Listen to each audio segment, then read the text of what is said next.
हैदराबाद में बैनुल-अक़वामी तिजारती तनाज़ात के मरकज़ का chief justice of India N V Ramana के हाथों इफ्तिताह अमल में आया। इस मौके पर चीफ जस्टिस ऑफ इंडिया ने खिताब भी किया।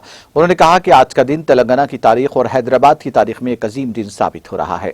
चीफ जस्टिस ने कहा कि उन्होंने कभी सोचा भी नहीं था कि उनका ख्वाब 3 माह के अंदर सच हो जाएगा। उन्होंने तेलंगाना के चीफ मिनिस्टर KCR और चीफ जस्टिस हेमा कोहली का शुक्रिया अदा किया कि उन्होंने इसे सच कर दिखाया। उन्होंने कहा कि वो जून में हैदराबाद आए थे और उस वक्त चीफ जस्टिस से सालसी मरकज़ के बारे में बात की थी।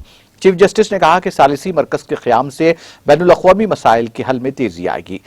उन्होंने कहा कि सरमायाकार चाहते हैं कि उनकी कानूनी चाराजोई पुरअमन तरीके से हल हो और सालिसी मरकज़ के क़याम से इन मसाइल का हल निकल आए।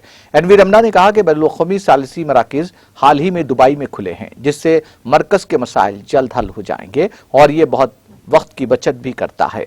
इस मौके पर वज़ीर बल्दी रज़बनस KT रामा राव ने भी खिताब करते हुए इसे बैनुल-अक़वामी तिजारती तनाज़ात पर बात की।